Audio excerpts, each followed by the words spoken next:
Hello, and welcome to English for Everyone, where we practice real-life American English. Today we're going to learn to avoid some important mistakes, so let's get started. First, this is not correct. The first phrase that a lot of Americans use, especially girls, I would say, it's not really gender-related phrase, but I tend to hear it more from girls. It's not really gender-related phrase. Phrase is countable, so I need an article. I have to say It's not really a gender-related phrase. She's talking about the phrase, "That's so sweet." Oh my God, this is so sweet. She says this is so sweet, but it's more common that's so sweet. When somebody does something nice for you, you say, "That's so sweet." And is it a gender-related phrase? I think I hear women say it more than men, so maybe it is a gender-related phrase. Remember, I need the article a gender-related phrase. When someone does something nice for me, I don't say, "That's so sweet." I think women say that more than men. So tell me, is this a gender-related phrase? That's right, it's a gender-related phrase. Women say it more than men. This is also not correct. Or I got a little Christmas gift for someone and I'm giving it and the person be like, "Oh, this is so sweet." And the person be like, "This is so sweet?" And the person be like, we need will or would here. You can say, and the person will be like, "This is so sweet." Or the person would be like, "This is so sweet." So I need will or would. This is also not correct. Or somebody gave you a very exclusive, beautiful, expensive gift and you're like, "Oh, you shouldn't have." We don't say an exclusive gift. Exclusive does not mean unique and special. Exclusive means when people are being excluded. Example, this is an exclusive club. That means not everybody can be a member. People are being excluded from the club. That's why we call it exclusive. It's an exclusive club. Not for everybody. Some people cannot join. They have requirements. It's not for everybody. That's why we call it an exclusive club.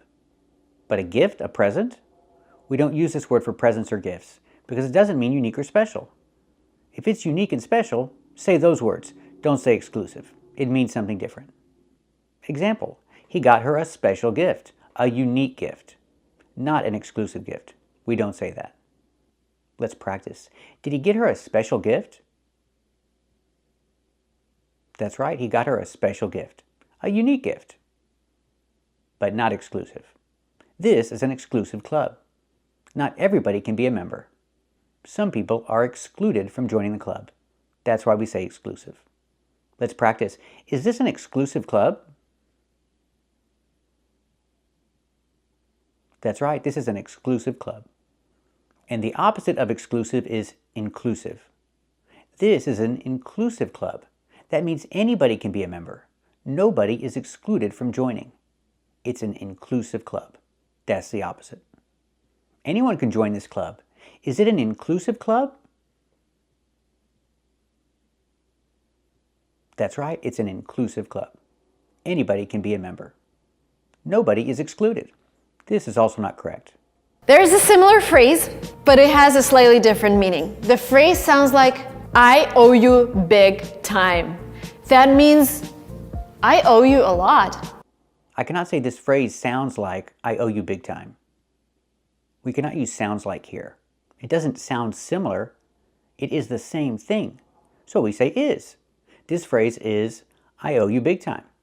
So let's talk about the phrase, "I owe you big time." It's a way to say thanks. Thanks a lot. I owe you a lot. I owe you big time. It's informal. It's casual. It's a casual phrase. So this phrase is, "I owe you big time." I cannot say this phrase sounds like "I owe you big time." This phrase is, "I owe you big time." Let's practice. What is this phrase? That's right, this phrase is, "I owe you big time." This is also not correct. But because it is obvious from the context what just happened, she got a very expensive ring, she just shortened this phrase to, "Oh, you shouldn't have." She shortened this phrase, shortened. We cannot change the T to a fast D because we have TEN. When you see TEN at the end of a word, a two-syllable word or three-syllable word, don't say D, say T. Make the T sound, shorten. Or I can say shorten. and make the stop T go directly to the N. Shorten. Not shorten. You can say shorten or shorten, but don't say shorten. No fast D. So I can say she shortened. She shortened a word. Let's practice. Did she shorten the word? That's right, she shortened the word. So when you have words ending in T-E-N, T-O-N, T-I-N, T-A-N, we have a special pronunciation.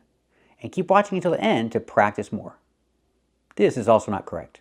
Okay, quick example. You forgot a book at home and I cannot say I forgot a book at home. The word is not pronounced book. It's pronounced book. Let's look at the difference. With the word book, we need the short sound like look and cook. Book, look, cook.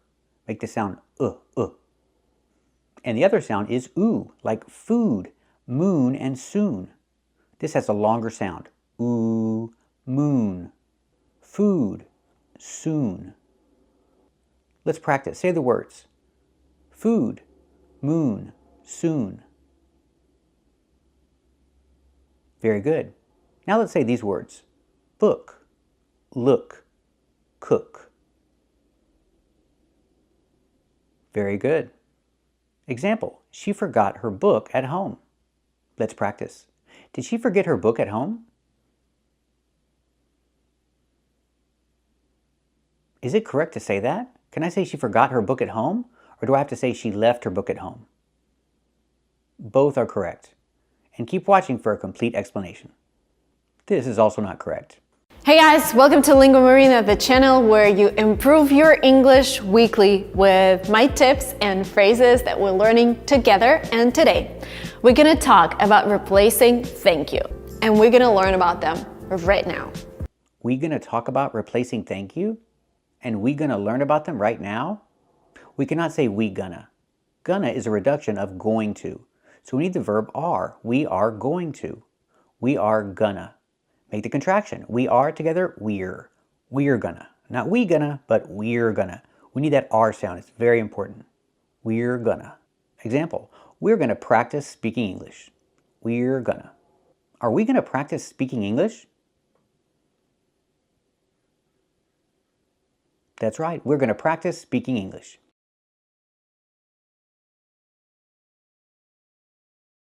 First, this is not correct. Oh shoot, I forgot my wallet in the car. You mean you left your wallet in the car? Oh yeah, when a place is involved. I left it there. I left my wallet in the car. Great job. I forgot my phone at home. Is this a correct sentence? Well, it's not. It's incorrect. You can say, I forgot my phone. But when you want to say, where have you forgotten your phone? I mean, which place? We never use the verb forget. We use the verb leave. It's not a mistake to say, I forgot something. I forgot something somewhere. For example, I forgot my jacket in the car. It's correct. It's what people say. Of course, you can also say leave in the past left. I left my jacket in the car. You can say both. They're both correct. To say I forgot my jacket in the car is not a mistake. It's correct. Let's hear some examples of Americans using forget and forgot in this way. I guess I forgot it in the kitchen. I forgot it on the plane. I forgot it at home. I was supposed to do that, and I forgot it at home. Actually, it looks like I forgot my wallet at home, officer. Oh, sorry. I forgot my keys inside the car. Can I go get? You know what? I don't have any money. I forgot my wallet at the station. Yo, Verge, we got some cookies for you from Sam. Oops, I think I forgot them back in the truck. Can you run back and get it for me? Perhaps you forgot them in New York. Listen. I think I forgot it at home. I forgot it at home. So remember, you can say I forgot my jacket in the car, and you can say I left my jacket in the car. They're both correct. Neither one is a mistake. I'm sure you've heard the rule that the letter T between vowels is pronounced as a fast D. For example, water, better, city. It is true, but it's not always true. Because it's not always true, you might hear this mistake. When I used to peel potatoes and cucumbers. Potatoes? It's not correct to say potatoes. Or you might hear this mistake. You use it to flatten your pastry. Flatten? It's not correct to say flatten. Why not? Let's take a closer look and see why you can't say potatoes or flatten. Usually, when the letter T is between vowels, we pronounce the letter T as a fast D. Water, better, city. And the reason is because the syllable after the letter T is not stressed. Water. The first syllable is stressed, but the syllable after the letter T is not stressed. Water. I drink a lot of water. Do you drink a lot of water? Good job. I live in a big city. Do you live in a big city or do you live in a small city? Good job. But if the syllable after the letter T is stressed, we pronounce the letter T as T. For example, attend, attach, attack, attempt. For example, he was attacked by a dog. And now let's look at these examples. Italy, Italian. Italy. The syllable after the letter T is not stressed. We pronounce the letter T as a fast D. Italy. I've never been to Italy. Have you ever been to Italy? Good job. Italian. The syllable after the letter T is stressed. We pronounce the letter T as T. Italian. I don't speak Italian.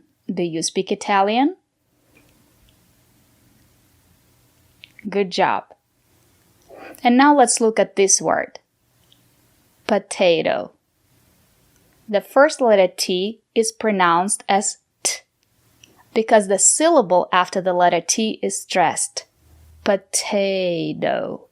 And the second letter T is pronounced as a fast D. Potato.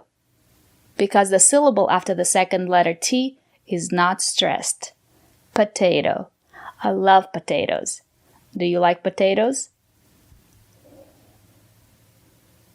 Good job. I use a peeler to peel potatoes. Do you use a peeler or do you use a knife to peel potatoes? Good job. When I used to peel potatoes and cucumbers with a regular knife, this is a knife. Did you used to use a knife to peel potatoes and cucumbers?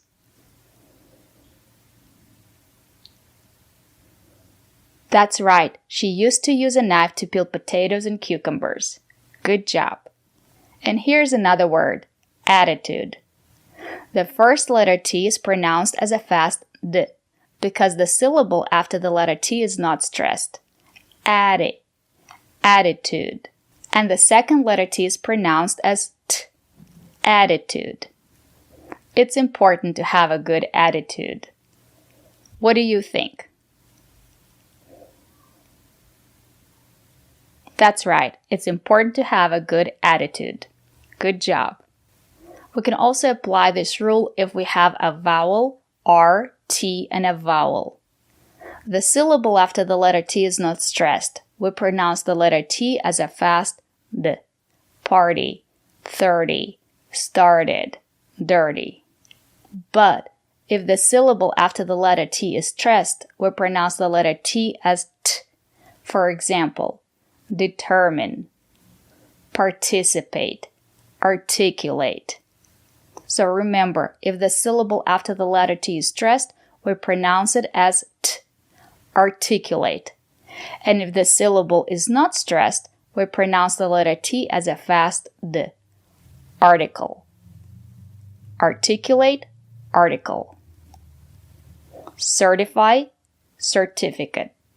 What about this word? Flatten? You use it to flatten your pastry. It's not correct to say flatten. But the syllable after the letter T is not stressed. Why not? because we have a special rule. In English, we have these words, and they all contain ten or ton. For example, kitten, mitten, written, cotton, button, flatten. And in this case, we pronounce the letter T as a stop T. Put your tongue up and stop the air. Don't release the air. Stop the air. Kitten. So it's a stop T and then it falls into n. Kitten. Kitten. Mittens. Written. Flatten. Cotton. Button. So we don't say flatten, we say flatten. She's making bread. She needs to flatten out the dough. Flatten out the dough. Let's practice. Does she need to flatten out the dough? That's right. She needs to flatten out the dough. Good job. So remember these important rules. If the letter T is between vowels, or a vowel, or T and a vowel, and the syllable is stressed, we pronounce the letter T as T. For example, Italian. If it's not stressed, we pronounce it as D, Italy. And that's why we don't say potato. When I used to peel potatoes and cucumbers, we say potato. The syllable after the first T is stressed. We pronounce the letter T as T, patay, potato. And the syllable after the second T is not stressed. We pronounce the letter T as D, potato. And we have these words. We pronounce the letter T as a stop T. Cotton, button, kitten, written, flatten. And that's why we don't say flatten. you use it to flatten your pastry. We say flatten. Today we're learning these words: freight, fright, frighten, frightened, and frightening. They're very similar, but they're also different. So let's take a closer look. First, let's look at this word. This word is freight. We use the long A sound like plate and date. Freight. The GH is silent, so again, freight. And what is it? It's cargo. Freight is cargo. Things that you carry. Things that are shipped. That's freight. Example, this is a freight train. It's a freight train because it carries freight. It doesn't carry passengers. It's not a passenger train. It's a freight train because it carries freight. It carries cargo. Let's hear some examples of freight train and freight. Do you remember a freight train passing by just before the explosion? Yes. The explosion was timed to engulf the passing freight train, which means the bomber had to be watching both trains when the call was made. All right, we were kidnapped, put on a freight train and shipped out here. It was on its way to China carrying freight when it ran into a dense fog, which ultimately led to its demise. You rolled over him like a freight train, and he doesn't even know why. That horse couldn't beat a fat man encased in cement being drugged backwards by a freight train. Let's practice. Is this a passenger train or a freight train? That's right, this is a freight train. And why is it called a freight train? Does it carry freight? That's right, it carries freight. You can say freight or you can say freight. Normally we use a stop T at the end. Freight. Put your tongue up and stop the air. Freight. It's a freight train because it carries freight. And this word is fright. We use the long I like might and light and right. The pronunciation is fright. And fright is a noun. It's something that scares you. That is a fright. It's countable, so we use a fright. Example, I can say, it gave me such a fright. But this is more used in British English. People say, it gave me such a fright. It scared me. But it's common to use the word fright like this: stage fright.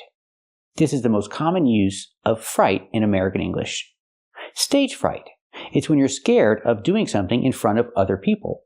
For example, on a stage, you have stage fright. You're scared of performing or speaking in public or doing anything in front of somebody. You can use stage fright. Example, he's on a stage and he's scared. So he has stage fright. Let's hear some examples. My assistant, Scotty, got stage fright. Now he doesn't want to do the show. Not because I got stage fright. It's because some creature from beyond doesn't want me to do the show. Now, gang, wait! I'm having horrible stage fright. I had to pee in that cell urinal in front of people, and I get stage fright. Huh? No. No, sir. We were just... What you stuttering for? You got stage fright already? Huh? You don't understand. I get stage fright. Maybe Olive's got stage fright. Maybe she won't show. Not Olive. So example, he's on stage and he's scared. So I can say he has stage fright. Let's practice. Is he on stage? That's right, he's on stage. Is he scared? That's right, he's scared. Does he have stage fright? That's right, he has stage fright. Now we can change the word fright to a verb by putting en at the end. This is a verb, frighten. Frighten. You can say frighten, but in America, we don't. We say frighten. We make the stop T, put your tongue up, fright, and go directly to the end sound. Frighten is a verb. It means to scare. To scare you is to frighten you. Let's hear some examples of the word frighten with American pronunciation. And perhaps what we think we know of this world is false information. Time travel does not frighten me, sir, because it's not possible. Do I frighten you? Didn't mean to frighten you, but I rang the front doorbell and there was no answer. Guns frighten me. What's the good of being a ghost if you can't frighten people away? Honey. No, I'm not putting up with this. I didn't mean to frighten you. Example, she's scared of the storm. But it's just a little thunder. She shouldn't let it frighten her. Using the verb frighten.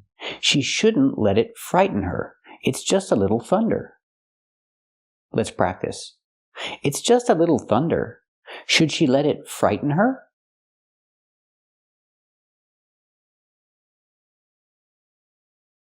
That's right. She shouldn't let it frighten her. It's just a little thunder. Everything's going to be okay. She shouldn't be frightened. Frightened is the adjective. It's like scared, afraid, frightened. We hear the pronunciation, not frightened, but frightened. Make the stop T and go directly to the N. Frightened. Then the D at the end. She shouldn't be frightened. It's just a little thunder. Let's practice. It's just a little thunder. Should she be frightened?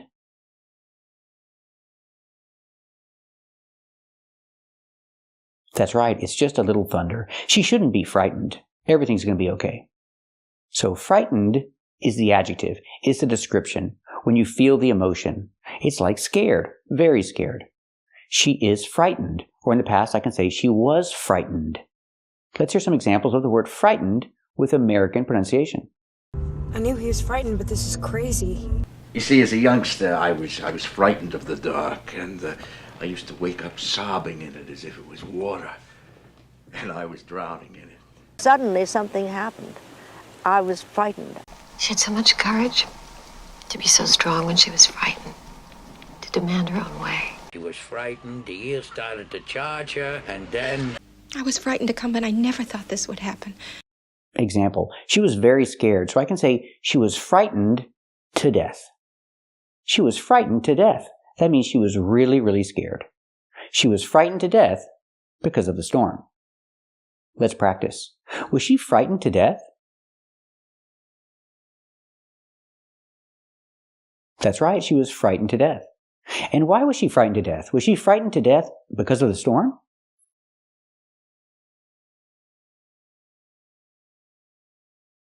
That's right, she was frightened to death because of the storm.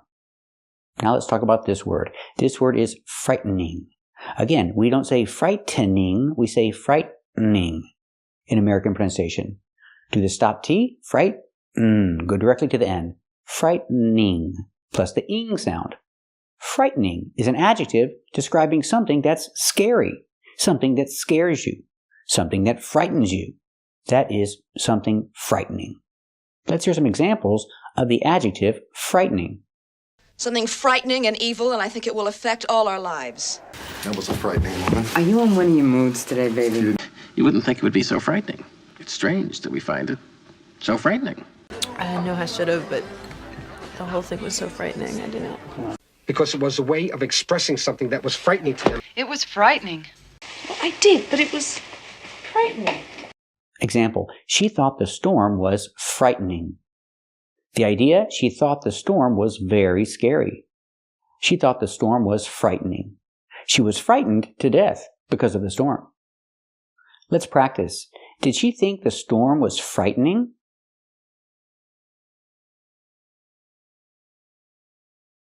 That's right, she thought the storm was frightening. Was she frightened to death? That's right, she was frightened to death.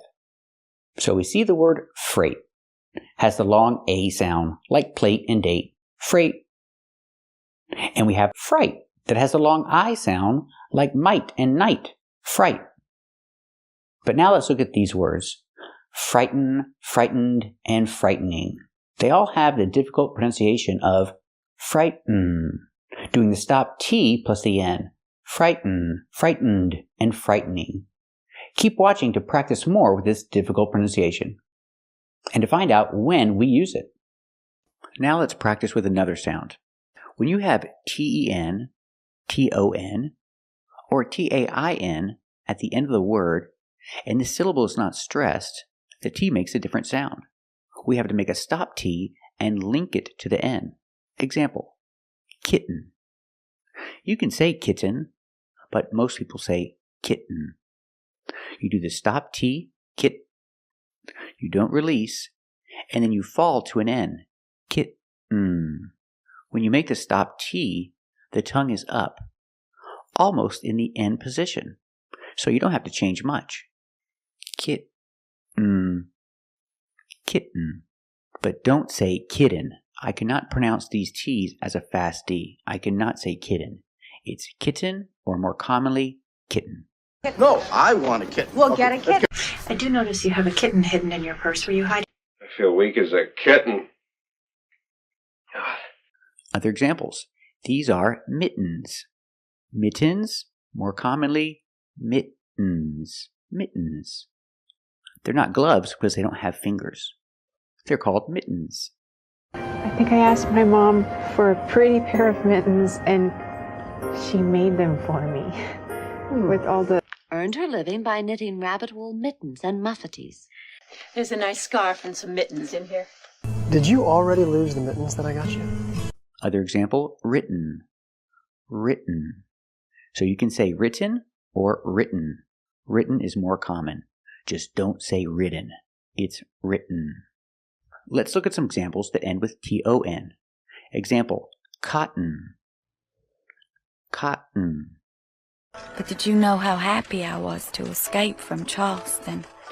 From a world of slaves and corsets and cotton. He picked cotton in Mississippi, you told me 100 times. Now you out here picking cotton like the rest of them. Step up and get your cotton candy. Like cotton candy. Button. Button. Not button, it's button. Stop T and fall to the N. Button. Push a button and end up in Canada or something. Ting-a-ling! I push a button, and all 5 level control centers are notified the same time you are. Between us, we don't have the brains to push a button. In a week, all we'd have to do is push a button, we'd be turning out 100 cars a day. I mean, how can anyone be serious about anything when some moron can steal a bomb or push a button and nuke us all until our shadows glow? Carton. Carton. This is a milk carton. Carton. Now let's practice with some words ending in T-A-I-N. Example, certain. Certain. You can say certain or certain, but don't say certain. It's certain. What makes you certain that your husband is, involved with someone? I think we can be pretty certain that Bourne's not your source then. I had to be certain that you were a decent man, kind. I know things. I'm certain that you know things. Are you absolutely certain that you understood the gentleman's question? And I'm not certain that you really understand this trait. Example, mountain. Mountain.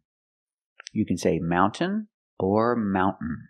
This Grail tablet speaks of deserts and mountains and canyons. Mountains and the trees and the sea and the breeze. Like, see all the mountains and the surfers. Though I have all faith so that I could remove mountains and have not love, I am nothing. Antonius, with our best troops crushed in the mountains and the rebels marching on us as we speak, what did we celebrate? Fountain. Fountain. You can say fountain or fountain. Both are fine. And then I swim in the fountain all afternoon. I was thinking about a chocolate fondue fountain right there. That's a fountain of conversation, man. Thank you for watching. And if you like this video, subscribe to our channel. And if you want to become a member, click the join button. And we'll see you next time.